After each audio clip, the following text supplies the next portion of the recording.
I dag der skal jeg til et studentergilde. Først hjem til min veninde Andrea, hvor vi skal gøre os klar sammen her klokken 16, tror jeg skal være der. Så nu skal jeg til at lave noget morgenmad. Jeg har tænkt mig at lave noget spejlæg. Det er lang tid siden, jeg har lavet spejlæg. Det var meningen, at jeg ville lave pandekager, men det magte jeg altså ikke lige. Så jeg går i gang med at lave nogle spejlæg nu.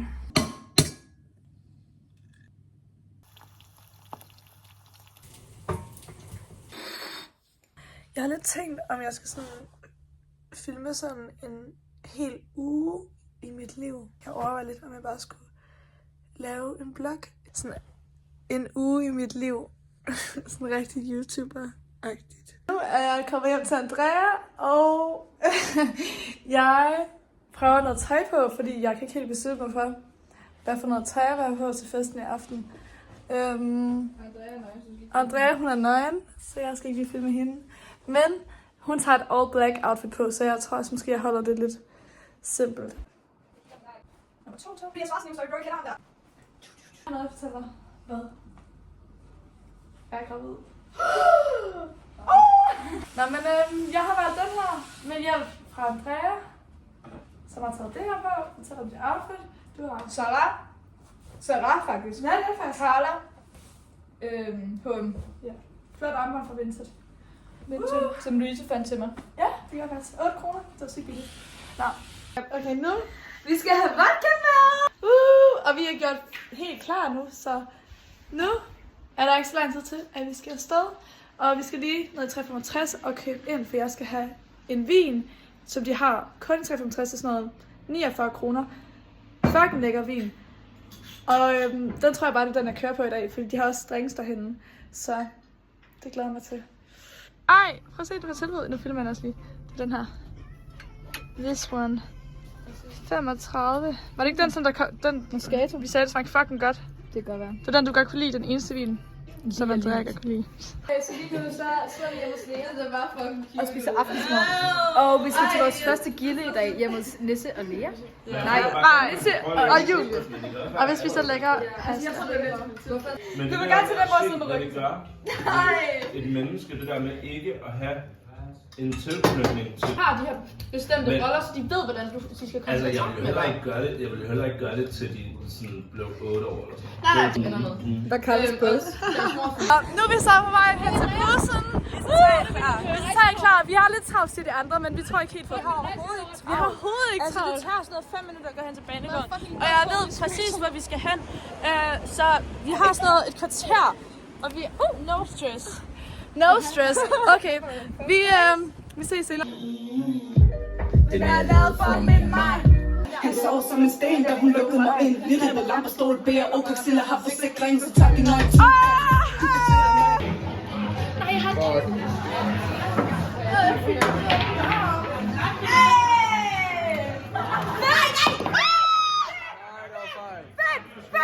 Så nu er vi i gang med at spille bil.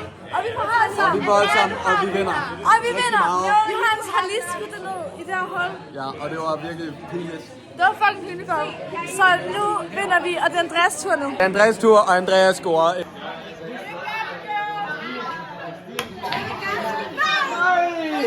har lige bestilt en Bravo.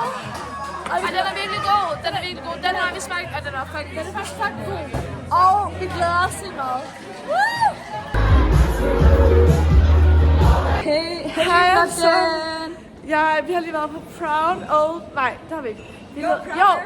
Proud Mary hedder det. Det var federe end Boogies, men det er faktisk meget federe. Men det er lige så fedt som det... Nej, okay, Andrea, hun prøver lige at sådan kramme en måge. Klokken er lige nu af pt. Sådan noget 10 over 4. Altså, det er ved at blive lyst udenfor. Jeg er fucking glad, fordi det er lang tid siden, jeg har været ude at fest, til at det blev lyst.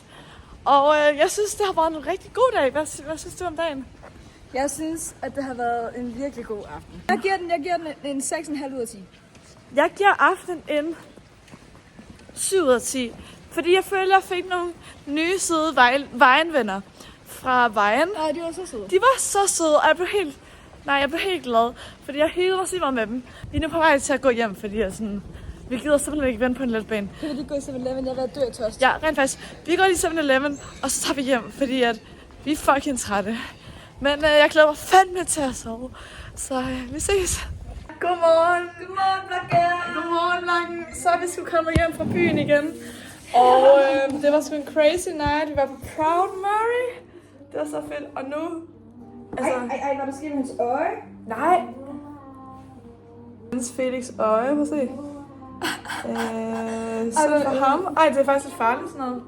Nå, i hvert fald, så laver vi fucking lækker morgenmad. Jeg har lige været nede og købt ind i 3,65 vandet. Jeg sandwich til morgenmad. Vi skal have sandwich til morgenmad, og jeg har købt drikkeyoghurt ind. Jeg har købt nogle avocadoer, mikroovnspopcorn, fordi hvorfor ikke? Og så lidt mozzarella og hitteost, min nye yndlingsting. Fave thing in the world. Og så noget tranebær, saft, noget pesto, noget skinke. Og så laver vi den lækreste morgenmad med det. Og så hører vi lidt Norah Jones og reconnecter lidt. Den er så blød. Okay.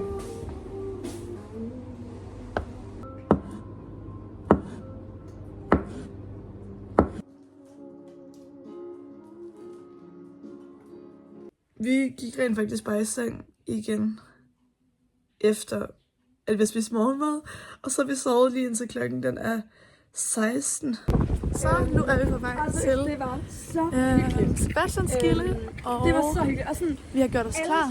Nu skal vi lige op i 365 og købe ind, og købe alkohol, og købe lidt aftensmad, fordi vi har slet ikke fået noget mad at spise hele dagen.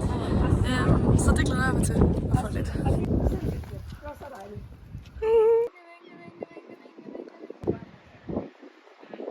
Hej, nu er vi så kommet til Sebastians Gilde! Og vi er lige i gang med at spille kortspil. Og nu skal vi spille vandfald. Vi har lige spillet beerpong, og jeg tabte. Eller nej, jeg har faktisk ikke spillet beerpong, jeg har bare stået hævet. Du stod og bare var sådan. Jeg stod med chili der. Ja. Det er ligesom at bokse med ægte boksehandsker. Så nu slår dig. That is crazy. Vi er, jeg ved ikke hvor, vi er i Nyborg, men vi har fundet the place to be. Det er sådan en masse middelalder mennesker, der sådan går sindssygt meget op i, jeg snakker lige med den derovre, det er sådan 1300-1400-tallet. Ej, det er middelalderen. Middelalderen, og så nørder de det bare, og så mødes de og snakker og drikker sig stive mjød og hygger bare virkelig meget. Og så har de ingen telefoner, og så nyder de bare at være her. De er så seje. Vi er tilbage i middelaldertiden. Vi troede, vi var i huretid, men nu er det middelaldertid. Og det er fuldstændig sindssygt. Det er så sindssygt. Wow! Okay, så vi har lige nu fået kanonen. Det vil sige, at vi har taget et shot ude fra kanonen. Kan I ikke fortælle om det i stedet for, for jeg kan ikke se det? Vi sad på kanonen. Ja. En kanon. Og det er meningen, at man skal tage en genstand, så vi tog bare et shot. Vi tog bare sådan en Kanon, et vodka shot. Altså, vi har selv faktisk tilbage. Altså, vi selv fandt på det, men det... Ja. Men man må godt finde på. Og nu har vi lige tisset. Og nu har vi lige tisset på vej. Og Ses. vlog. Vi er på vej hjem med Taxa. Det kommer sikkert til at blive ret dyrt, men vi er 3 til at splitte den. Det er okay. Ja, vi splitter den i 3. Det er fint. Og det jeg nok glæder mig mest til, det er nok at få et kæmpe stort glas vand. Ja. I går var vi til Sebastians Gilde, og det var så fucking hyggeligt, og der var sådan det her middelalder marked, som der var virkelig mange, der hyggede sig med. Sådan Nora og Villas, de var helt vilde og tjælpe med det der marked der. Men nu er jeg på vej hjem.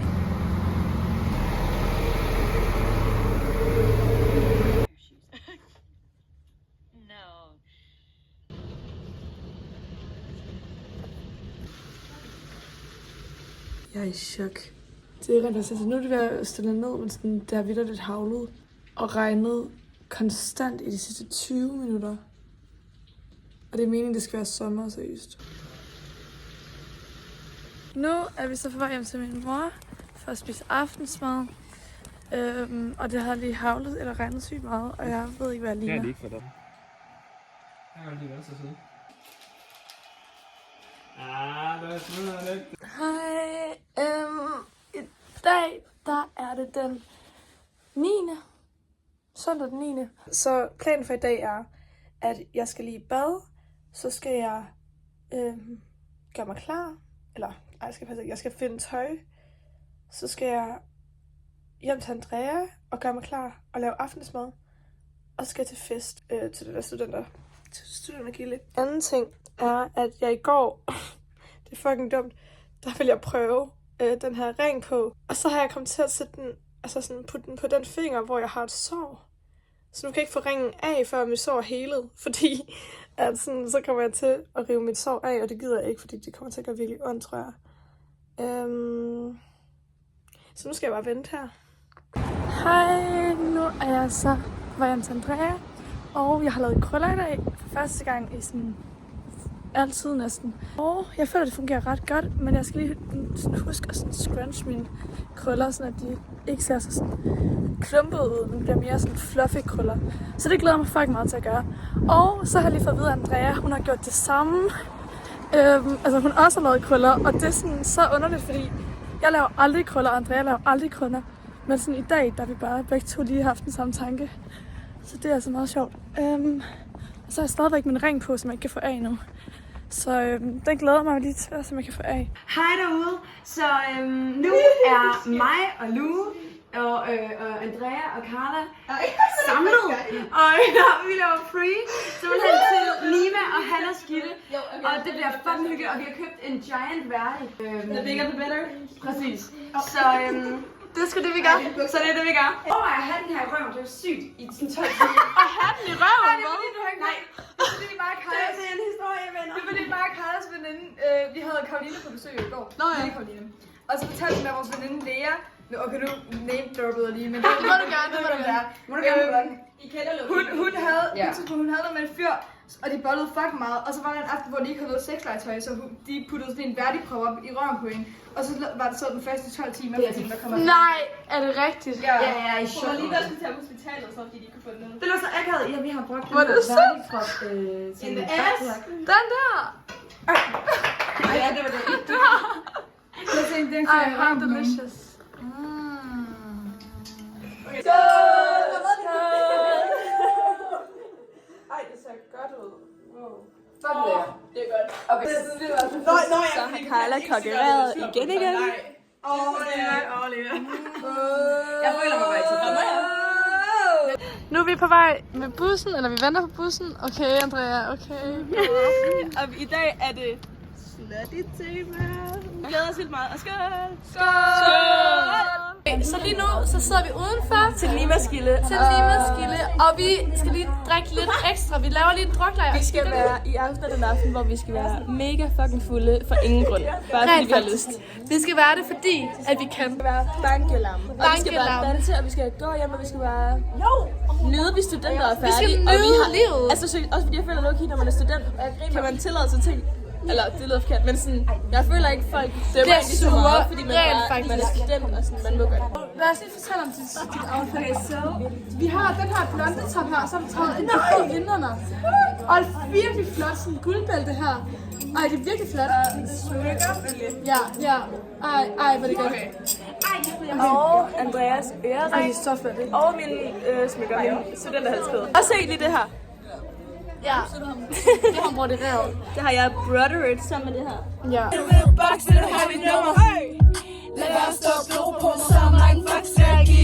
Nu er vi her i Circle K. Jeg tror, jeg vil købe mig en bananasburger, fordi oh my god, jeg er så sulten. Og klokken er lige nu sådan noget 3:30. Clock is very much and... Og det er fucking fedt, at vi bare lige gået fucking langt. 61 kroner for... Og rigtig lækker mad. Hej vloggen! Hej! Okay, nu er vi så på vej hen til Rema 1000 for at købe et alkohol til Snoreskilde. Og det er rent faktisk ikke... Jeg vil have gave. Jeg har en gave med. Og i dag der har vi virkelig ikke lavet andet end at bare sådan se en film og så sove. Og spist. Og tømmermænd. Vi har virkelig haft sådan en dag, hvor vi bare har haft lidt ondt af os selv. Og bare... Rent faktisk. Men vi var oppe ved Carlas morfar. Og så sådan lånte hans lejlighed, fordi han har sådan den fedeste sådan... Penthouse ovenpå. Ej, det var sådan en 6. sal. Og så er det bare sygt flot udsigt, og han har tv. Og så brugte vi hans køkken, og det var bare fucking fedt. Så nu skal vi lige købe ind. Det er bare Party again. party. Hej. Det er så den anden vlog derovre. Den dårlige vlog. Ej. Jeg ved slet ikke, hvad jeg skal sige lige nu. Så nu har jeg været inde i Rema, og vi putter lige lidt deo på. Jeg har købt en freezer til at drikke lige nu. Og så har jeg købt en jomfrumælk til at drikke senere. Og så er der også alkohol derhenne, så hvis det ikke er nok, så sådan, har jeg i hvert fald nok af det. Og de andre, de har købt en masse sådan øl og Stol her. sådan nogle mojito drinks, der koster sådan 10 kroner, så det er også ret billigt. Ja. Du er fuld af kærlighed. Du er fuld af kærlighed. Godmorgen. Nu er jeg kommet hjem. Og det er så pinligt, at jeg sådan blev alt for fuld i går. Sådan, så fuld, at jeg ikke engang rigtig nåede at være fuld, fordi jeg bare brækkede det hele op igen. Og i dag, der skal jeg faktisk til Kammerskilde. Jeg tror, det bliver uden alkohol. Jeg tror, jeg kører den ædru. Hej, vloggen! Hej, vloggen! Nu er vi så i bussen på vej hjem til Kammerskilde også. Og vi har en dobbeltvlog her kørende igen. Klokken er sådan noget 15:32, så det er en ret tidlig festival. Og vi har købt en mad. Og det er den her. Og en bubble tea. Og det er en shaker. Og så skal vi grille noget lækkert mad.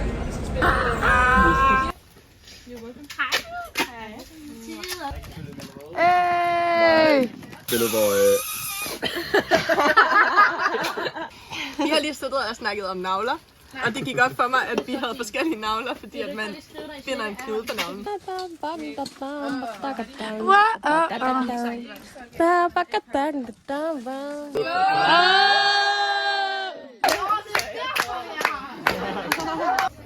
Og jeg er lige i gang med at lave lidt lækre spidskål.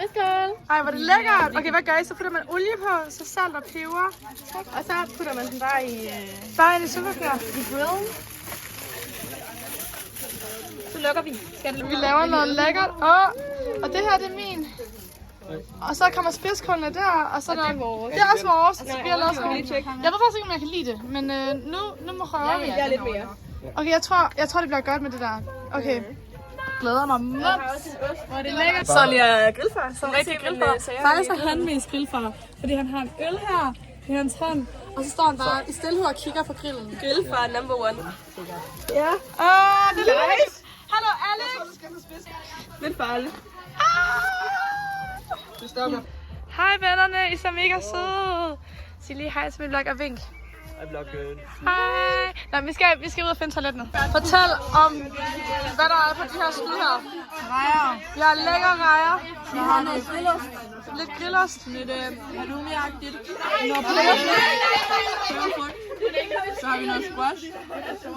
I en lækker marinade. En lækker marinade med noget hvidløg og lidt forskelligt. Og så har vi lige sådan noget hummus.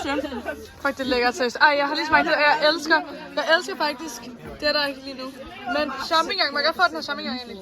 For jeg synes, det smager så godt. Mums! Ja! Så nu leger vi Never Have I Ever. Det var jeg ikke klar over. Nej, det er vildt hyggeligt. Har du hudbånd? Og Nej, ikke. vi sidder alle os her og hygger rigtig meget. Og det er min vlog, hvis I ikke ved det. Jeg er ikke med at lave en vlog. Ja, jeg er ikke med at lave en vlog. Vil du sige noget? Visk noget. Ikke særlig fuld. Prank. Lavede en baglændssal som tale på. Er du klar? Er I klar? Det rammer nu.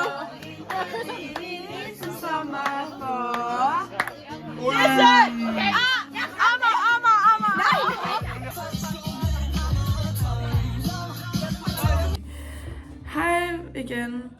Vi er hjemme ved Nisse nu.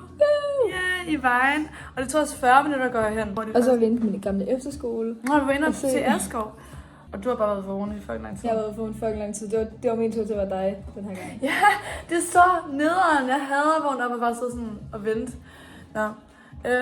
Og vi har drukket lidt kaffe og lidt te. Vlog. Og så laver vi et vlog. Hej venner. Hej, hov, nu vælter den. Men så er ret brug på dit kamera. Jeg synes altså, det er et ret godt kamera. Hej. Så nu er jeg endelig kommet ud af døren. Det var fandme hårdt at komme op af sengen, synes jeg. Og jeg er på vej til Marie og Helenes Gilde. Og faktisk så er jeg ret imponeret af mig selv over, at jeg kan så mange gilder i streg. Sådan, det er lidt som Roskilde, sådan man står op, har det dårligt, og så bliver det aften, så skal man drikke igen. Og så har man det fedt, og så næste morgen så har man det dårligt igen.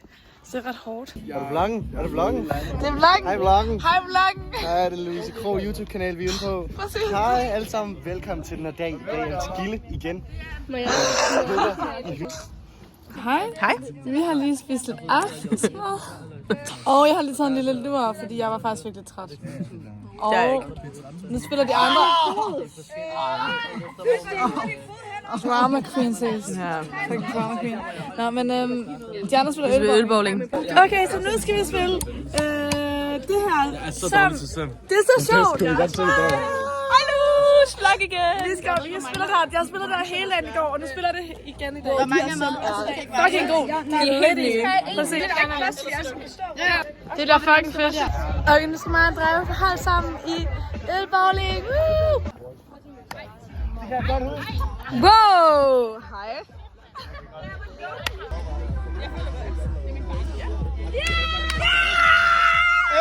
Det jeg har givet en tilladelse til alle hver gang, de er her. Fordi det er god, der giver god energi. Ja, det er klart. Hi guys!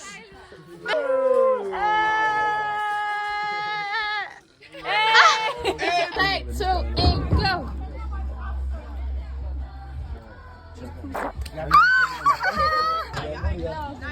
Kanonen, så Så, nu er det så sidste dag i min vlog. Vi er nu på vej til at skulle hjem til Ole. Skal jeg bagefter til Mille og Amalies Gilde, hvor jeg bliver hentet af Frederik Kolle, og så kører hun os derhen og henter os, eller jeg tror så hun lader være med at drikke, så hun kan hente os igen.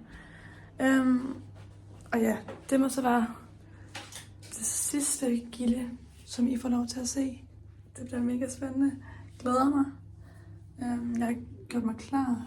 Jeg føler, jeg putter lidt for meget makeup på. Sådan det ser lidt voldsomt ud på sig. Men det er okay. Okay, nu er vi så kommet hen til Helena og Milles Gilde. Og det er mega hyggeligt. Det er sidste dag, hvor jeg vlogger. Fordi at jeg har lavet A Week in My Life. Hvad skal jeg hedde? Jeg hedder Køle nu. Fordi at der er noget køligt her. Og fordi jeg er så sej. Fordi jeg er så kølig og sej på samme tid. Og en traktor, fordi hun er fra Ærø. Og hun har en bad booty også. Badass. Ej, det er fucking fedt. Okay. Badass. Okay. Hilja, ej, den er faktisk virkelig god til det. Virkelig god til det. Din er faktisk virkelig aesthetic, så.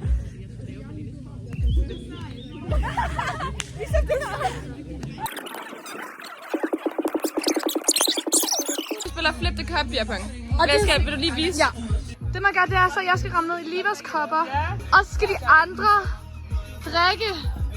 Og imens de drikker, så må de ikke skyde. Derfor så, og så skal de flip koppen imens. Det er svært at forklare, men der kommer en lille montage. show, don't tell. Ja, vi viser det. Okay, go! Ej, fuck! Så får vi begge to. Ej, fucking lort! Oh my god.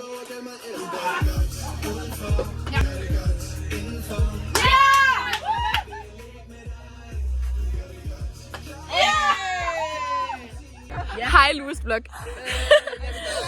Altså mit kamera er så dårligt. Vi prøver lige nu at tage nogle selfies. Vi har lige prøvet at tage billeder på mit kamera, og det ser sådan her ud. Altså, og så det her. Okay, vi er enige om, at vi kan godt være flottere end det der. Okay. Det jeg ved ikke. Okay, hvad lige hovedet? Men jeg har ikke lyst til at være sammen med dem. Vi skal stå med. Det vil bare gerne være bedre. Nej, jeg vil godt. Vil det godt? Det var bare sådan en fest. Der var... Nej, vink lige til min hånd. Sådan her. Vink lige til din hånd, ikke til dig.